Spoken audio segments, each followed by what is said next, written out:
5.5 പതിറ്റാണ്ട് നീണ്ടു നിന്ന ജീവിതത്തിൽ അനേകർക്ക് പ്രിയപ്പെട്ടവളായി.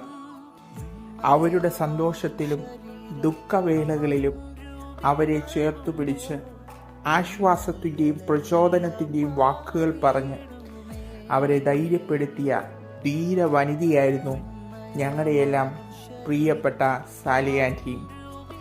സുവിശേഷ ഘോഷണത്തിൻ്റെ യാത്രയിൽ വേദനകളും ദുഃഖങ്ങളും നേരിട്ടപ്പോഴും സന്തോഷത്തോടെ അതിനെ സ്വീകരിച്ച് സുവിശേഷത്തിനായി ജീവിതം സമർപ്പിച്ചു.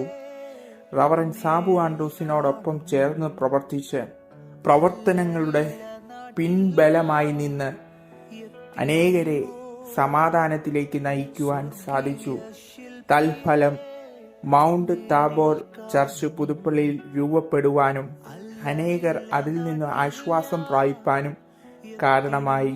സുവിശേഷ ഘോഷണത്തിൻ്റെ ശുശ്രൂഷകൾ അവസാനിപ്പിച്ചുകൊണ്ട് അക്കരെ നാട്ടിലേക്ക് പ്രവേശിച്ച ഞങ്ങളുടെ പ്രിയപ്പെട്ട സാലി ആൻറ്റിക്ക് പ്രത്യാശയോടെ വിട ചൊല്ലുകയാണ്.